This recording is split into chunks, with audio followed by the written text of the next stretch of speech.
Bonjour à tous, c'est Tolo et bienvenue sur ce podcast où on vient déconstruire les sujets de société et souvent l'idéologie dominante, non pas dans le but de troller ou de crier au complot, mais pour éveiller les futurs leaders conscients, disruptifs et impactants qui vont déconstruire le monde d'aujourd'hui et construire le monde de demain. Alors, tout d'abord, merci à tous pour tous vos commentaires sur les dernières vidéos. Et je suis encore une fois désolé de ne pas répondre, mais ça me prendrait vraiment trop de temps. Et j'ai pu voir dans les commentaires que ma dernière vidéo vous avait fait un peu plus réagir que les autres. Peut-être vous a-t-elle un peu plus indigné ou révolté. Et je peux le comprendre parce que ça a été aussi le cas pour moi. Cependant, je vous demande de n'insulter personne, de rester courtois et de ne pas avoir de propos déplacés, car il va y avoir des attaques sous faux drapeau, notamment à l'approche de la demande de mise en liberté, et donc ils vont essayer de nous provoquer pour qu'on dérape et qu'on nous pointe du doigt à quelques jours de cette date de demande de remise en liberté. Donc, je le rappelle encore une fois, on est ici pour faire des analyses et pour monter en niveau de conscience. Donc, on transmute toutes nos émotions par des actions constructives, que ce soit des commentaires, des vidéos ou tout autre geste qui peut aller dans la construction de ce monde de demain. Pour toutes les personnes qui viennent de débarquer sur ce podcast, je vous annonce la couleur si vous ne le saviez pas. Ici, c'est clairement un podcast où on est pro-Marvel dans le sens où il y a une injustice qui est presque systémique. Et donc, la plupart des personnes qui sont ici connaissent l'histoire. Et donc, si vous vous amusez à commenter, assurez-vous d'être au niveau parce que là, il va y avoir du répondant. Et concernant toutes ces personnes qui se revendiquent experts en droit à l'image de notre youtubeuse juriste qui viennent commenter dans ces vidéos, je ne suis absolument pas contre, évidemment, tant que c'est courtois et constructif. Et quand je dis constructif, c'est constructif dans le sens de ce combat. Parce que si c'est juste pour savoir qui a raison, qui a tort, c'est des débats qui seront sincèrement interminables. Donc j'accepte moi toutes les contradictions tant que ça fait évoluer ce dossier. Mais dire qu'ici on sort des conneries ou autres, ne vous inquiétez pas, je sais ce que je fais et je sais ce que je dis et je sais quelle est la marge d'erreur que je m'autorise.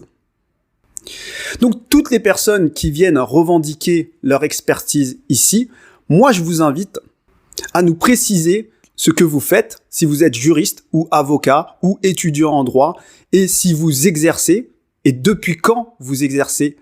Parce que le droit, c'est quelque chose de vivant, c'est quelque chose qui bouge, il y a beaucoup de jurisprudence, et déjà pour un avocat, c'est dur de suivre, alors pour quelqu'un qui a juste fait des études, ça peut être très compliqué. Donc, comme je l'ai expliqué, c'est que moi, ce que je fais ici, ce n'est pas un podcast de droit, ce n'est pas une masterclass de droit. Ici, je synthétise et je vulgarise un propos, des idées, et je me base sur les tweets de l'ex-avocat de Marvel, donc Marc Goudarzian, qui est donc avocat et qui a eu accès au dossier, et j'utilise aussi les connaissances d'un ami avocat qui exerce depuis 10 ans et qui m'a permis d'interpréter et d'organiser, de trier ses tweets pour en faire ressortir la stratégie de l'avocat. Donc moi, dans tout ça, je suis le messager, je vais vulgariser pour transmettre à mon audience un propos qui va leur permettre de s'éveiller. Et donc, évidemment, je le sais que dans cette vulgarisation, je l'admets, je m'autorise des marges d'erreur et il peut y avoir des coquilles. Sauf que les coquilles seront sur les détails et pas sur le propos. Et donc, pour mettre fin à tous ces échanges un peu stériles que je vois dans les commentaires, je vais vous faire une petite métaphore pour vraiment mettre au clair tout le monde et que on n'alimente pas certains débats ou certains commentaires inutiles. En fait, dans la vie, il y a des gens qui discutent des propos, qui discutent des idées, qui discutent des grandes choses pour changer le monde, et il y a des gens qui discutent des fautes d'orthographe. Est-ce que les fautes d'orthographe changent le propos? Donc oui, moi je l'admets que dans ma vulgarisation du propos, je peux faire des coquilles que je vais assimiler à ces fameuses fautes d'orthographe. Mais pour moi, ça, c'est du détail. qui n'altèrent absolument pas le propos de la vidéo. Donc ne vous inquiétez pas pour moi, je suis bien entouré, je sais très bien les fautes que je peux faire, mais il s'agit très souvent de détails par rapport au propos de la vidéo. Et donc, je remercie ici tous les experts en droit, étudiants ou autres qui s'amusent à relever toutes les fautes d'orthographe, mais ici, nous parlons de propos, nous parlons des idées. Et je vous remercierai aussi de vous renseigner sur l'affaire et de vérifier si ce que je dis sort de ma bouche initialement ou sort de la bouche de l'avocat lui-même qui connaît le dossier.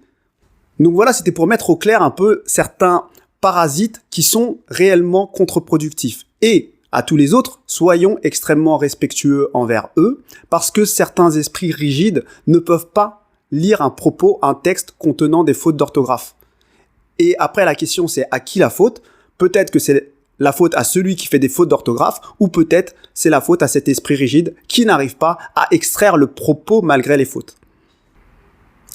Et donc, si ça pose problème à certains, je vous invite royalement à ne pas écouter mes podcasts et ce sera avec plaisir. Par contre, j'invite tous les avocats qui exercent à se prononcer sur cette affaire et nous dire si dans les propos que nous tenons et au-delà des détails, si tout vous semble OK dans cette affaire ou s'il y a des choses qui sont louches. Et merci de nous corriger si certaines choses pour nous paraissent louches mais ne le sont pas parce que ce sera très constructif pour notre communauté. Et donc, j'ai fait un peu une longue introduction, mais ça va faire une bonne transition pour la suite. Parce que si une faute d'orthographe n'enlève pas le sens d'un propos, dans la justice, par contre, effectivement, il faut se rendre compte qu'un détail dans une pièce ou une procédure irrégulière peut faire tomber un procès. Et à un moment, il faut être câblé pour comprendre ce qui pèse et ce qui ne pèse pas, ce qui est du détail et ce qui n'est pas du détail. Et le problème de certains geeks du droit et de la procédure, quand ils commentent, ils se jettent sur les fautes d'orthographe sans comprendre ce qui est important dans le propos, ce qui peut faire basculer le dossier. Et donc, je vous ai décrit la stratégie donc de Marc Goudarzian dans un précédent podcast. Mais en réalité, j'ai volontairement occulté le vrai point critique de cette affaire. Et tout simplement, je l'ai occulté parce que sinon, vous n'auriez absolument pas écouté la suite et vous n'auriez pas compris tout le débat qu'il y a eu par rapport à la plaidoirie de Marc Goudarzian, par rapport à l'identification de compte, etc. Mais en réalité, tout ceci n'était pas le plus critique dans ce dossier. Et paradoxalement, plus c'est critique, plus on s'éloigne de notre petit storytelling YouTube et de ces fameux détails comme la dick pic, etc., etc. Donc encore une fois, je remercie mon ami avocat pour m'éclairer parce que c'est vraiment compliqué de faire le tri pour des novices comme nous. Et je vous invite réellement à regarder toutes les nullités qui ont été tweetées par Marc Goudarzian dès le lendemain du procès et de faire des impressions écran s'il le faut. Parce qu'en vérité, tout est dit sur Twitter depuis le départ, sauf que ce n'est pas compréhensible pour nous et on n'arrive pas à imaginer qu'est-ce que ça veut dire. Et donc mon ami avocat m'a permis de décoder et pour lui, une des choses les plus importantes et les plus critiques, ce n'est pas tout ce que je vous ai décrit, c'est le premier point de nullité qui a été tweeté et c'est la nullité relative à la plainte. Et en réalité, avec le point numéro 1 qu'il a cité et le point numéro 17, tout devrait tomber. Même pas besoin de parler de l'identification de compte ou qui a tort, qui a raison, tout devrait tomber juste en se basant sur la plainte. Donc je le répète, je me base sur ces tweets, c'est l'avocat qui a géré le dossier, et je me base sur l'interprétation de mon ami avocat qui m'a permis de comprendre ce que voulaient dire ces tweets. Et je le précise, il n'y a que l'ex-avocat qui a accès au dossier. Donc moi, mon rôle, c'est simplement de transmettre l'information d'une manière digeste. Donc, en fait, certains pensaient que dans sa stratégie, il n'y avait pas de plan B, alors qu'en réalité, ce que je vous ai décrit, c'est déjà son plan B. Car en fait, il y avait un plan A qui était beaucoup plus critique. Et c'est ça qu'on va voir dans la suite. Et donc, avant de rentrer dans les détails, je vais vous donner un petit exemple, juste pour que vous compreniez bien comment ça fonctionne la justice. Parce qu'il s'agit ici en fait de procédure. Et c'est donc régi par des conditionnements. Si on a ces conditions qui sont réunies, alors on a ça. Si A, alors B. Mais surtout, si on a B et on arrive à démontrer que finalement A n'était pas OK, alors ça fait sauter B. Donc par exemple, si je fais une garde à vue, ça entraîne un PV de garde à vue. Si je prouve que la garde à vue était irrégulière, forcément, le PV de garde à vue peut être annulé. Et ça, je vous en ai parlé un petit peu par rapport au fait qu'il voulait retirer certaines pièces du dossier. Mais vous devez comprendre que là, j'ai fait si A, alors B. Mais en réalité, il y a des successions de choses dans les procédures qui s'enchaînent et c'est comme des effets de domino. Donc, par exemple, si je fais une garde à vue, j'ai un PV de garde à vue. C'est avec ce PV de garde à vue que je peux saisir le tribunal. Si je démontre que la garde à vue, il y a des irrégularités, ça fait sauter le PV de garde à vue et ça peut faire sauter donc la saisie du tribunal. Donc, je ne vais pas rentrer ici dans le délai de 20 heures pour les personnes qui savent, mais c'est juste pour vous dire que tout l'objectif, c'est de comprendre quel est le premier domino qui peut faire tomber tout le reste. Et en réalité, quand on remonte à la source, vous allez comprendre que s'il est en prison aujourd'hui, c'est parce qu'il y a eu un mandat de dépôt. S'il y a eu un mandat de dépôt, c'est parce qu'il y a eu un procès. S'il y a eu un procès, c'est parce qu'il y a eu une ouverture d'enquête. S'il y a eu une ouverture d'enquête, c'est parce qu'il y a eu une garde à vue. S'il y a une garde à vue, c'est parce qu'il y a eu une plainte. Et donc, l'élément déclencheur de toutes les procédures, c'est la plainte qui a été déposée. Et donc, si la plainte n'est pas régulière, par effet domino, tout tombe et ce qui paraît logique puisque le point de départ n'est pas bon. Et donc, il dit dans son tweet qu'il y a 4 moyens de nullité juste sur la plainte.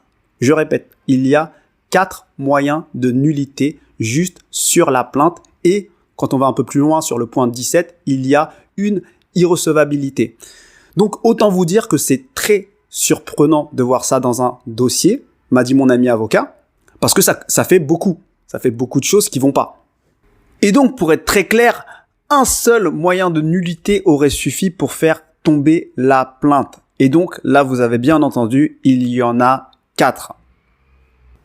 Donc, là, ce que je vais faire, c'est que je vais vous dire ce qui a marqué dans les tweets et on va essayer de les interpréter. Mais avant, je vais juste rappeler ce que j'ai déjà rappelé dans un des podcasts précédents concernant tout ce qui est infraction de presse. Donc, ce qu'il a l'air de dire dans sa vidéo, c'est qu'il y a des mentions d'infraction de presse dans la plainte. Et donc, c'est très important. Donc, ça veut dire qu'il y a des mots comme diffamation, injure publique, incitation à la haine, etc. Et il suffit que dans une plainte, vous attribuiez une des infractions à ce type d'infraction, donc diffamation, injure publique, etc., pour que toute la plainte tombe dans cette infraction spécifique qui est l'infraction de presse. Et donc, on sort complètement du process de l'infraction générale. Et donc, je précise aussi que si on parle d'infraction de presse, ça ne concerne pas que la presse. Ça concerne même les particuliers qui vont diffamer, qui vont injurier ou qui vont inciter à la haine. Donc maintenant, quels sont les 4 moyens de nullité dont il parle ? Il dit, dans son tweet numéro 1, nullité des plaintes avec constitution des parties civiles, 2 points, pas de texte de loi, pas d'élection de domicile, cumul des qualifications d'infraction de presse et défaut de signature de Maître Bouvier. Donc ça, c'est les 4 points. Et donc là, encore une fois, si c'est vrai ce qui est remonté dans les tweets et si on l'a bien interprété, pour le coup, ce serait vraiment un strike et ce serait du jamais vu, autant d'erreurs dans une même plainte.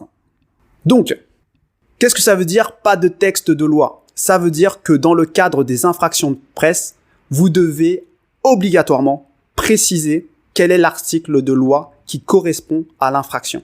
Ce qui n'est pas forcément le cas justement dans les infractions générales. Mais dans les infractions de presse, c'est obligatoire. Donc, je vous renvoie à l'article 53 de la loi de 1881. Ensuite, cumul des infractions. Ça veut dire que dans ce cas précis des infractions de presse, la manière dont vous allez qualifier les infractions dans la plainte est extrêmement importante et on devra se tenir aux qualifications qui ont été employées. Donc le juge d'instruction se tiendra à ses qualifications.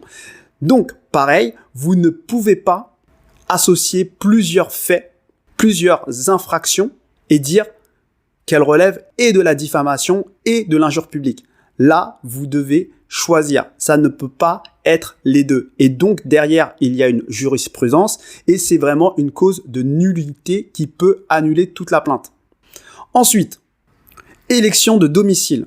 Ça veut dire que là, on rentre dans des choses un peu plus administratives. Quand on est un avocat au barreau de Paris, on ne peut plaider qu'au barreau de Paris et on n'a pas besoin de dérogation pour Bobigny et Créteil. Mais par contre, pour tout le reste, il faut élire domicile chez un autre avocat qui fait partie, dans ce cas, par exemple, du barreau de Versailles, puisque je crois que ça relevait du barreau de Versailles, ce procès.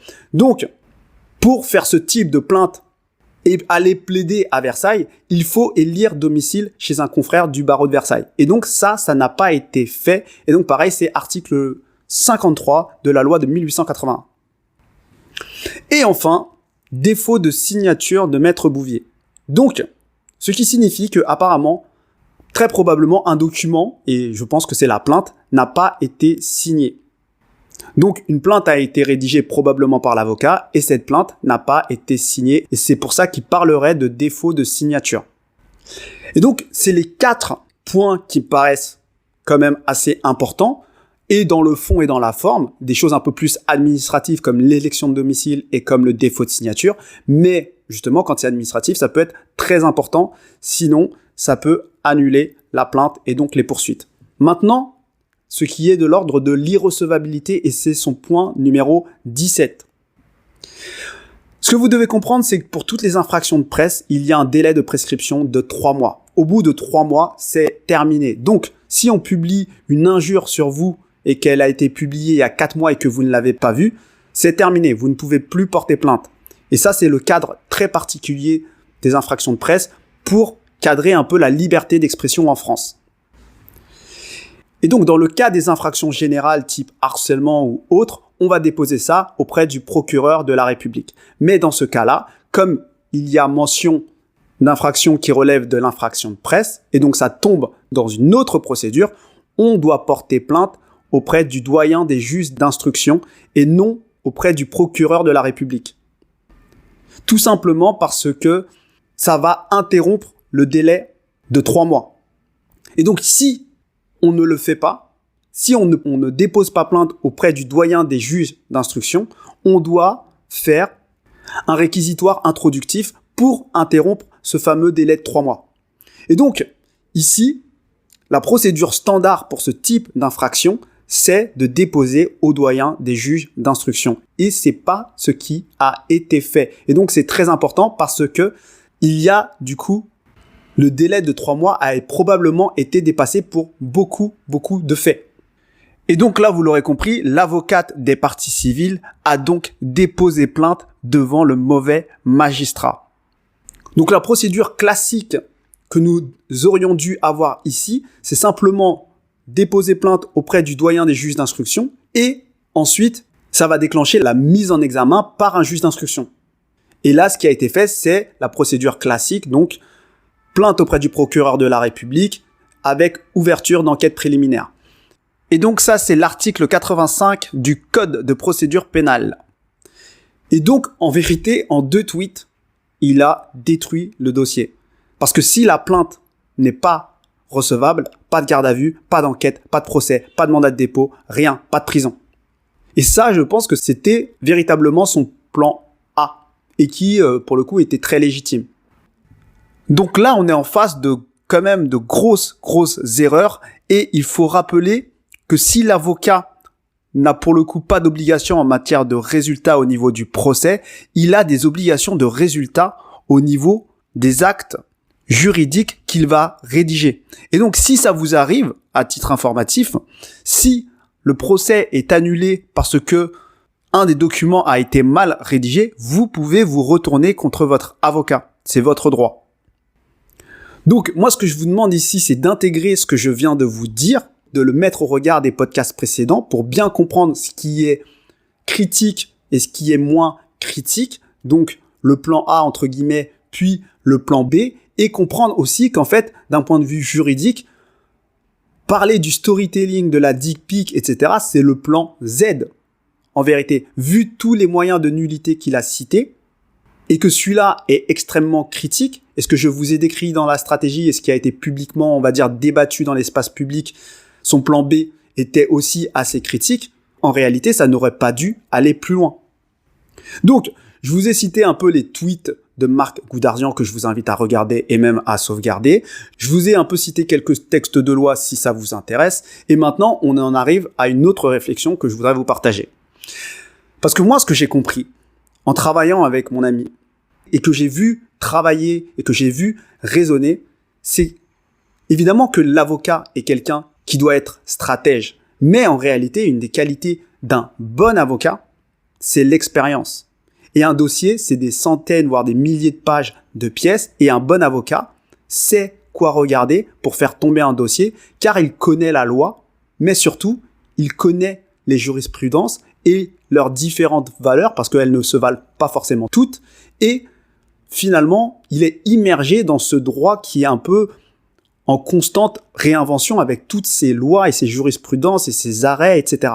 Donc, si vous cherchez un bon avocat, peut-être arrêtez de vous focaliser sur les avocats connus ou autres qui passent leur temps sur les plateaux télé ou qui écrivent des livres ou qui sont sur Instagram ou autres, parce qu'il y a beaucoup de choses qui s'acquièrent via l'expérience sur le terrain. Et c'est pour ça que je prends beaucoup de recul par rapport à tous ces juristes ou ces étudiants pas encore diplômés en droit qui finalement ne sont pas encore sur le terrain et qui vont parler d'un point de vue purement juridique et théorique alors que le terrain est tout autre. C'est des stratèges, mais leur matière première, c'est leur expérience. Et donc, ce qui est assez drôle, c'est que ce qui va s'affronter dans cette affaire très médiatisée, c'est finalement deux avocats très jeunes avec finalement assez peu d'expérience, l'air de rien. Donc, ça, c'est mon ressenti personnel. Après, je suis pas avocat, mais en tout cas, pour avoir vu un avocat cogiter devant moi et avoir vu ses réflexes, je me rends compte qu'il y a beaucoup de choses qui s'apprennent sur le terrain. Donc, voilà ce que j'avais envie de vous partager aujourd'hui. C'est des podcasts techniques. Je sais, ça peut ne pas plaire à tout le monde. Évidemment, je le sais, mais pour moi, c'est extrêmement important de partager ça et de l'avoir partagé dans cet ordre-là pour qu'on puisse s'élever. Et j'espère que des proches de Marvel écoutent ce podcast pour qu'ils puissent aussi décider de leur stratégie. De toute façon, je sais que là, je suis écouté par tous les bords. Je le sais parce que j'ai vu des commentaires un peu de tous les bords. Moi, je suis ouvert, en tout cas, à toute critique parce que, je le précise encore une fois, nous n'avons pas accès au dossier. Donc, je marche sur un fil, mais pour moi, c'est important de vous vulgariser ce qu'on m'a dit et j'ai confiance en la personne qui me l'a dit. Donc, n'hésitez pas à commenter, à liker, à partager, à vous abonner. Je vous souhaite à tous une bonne journée et à bientôt.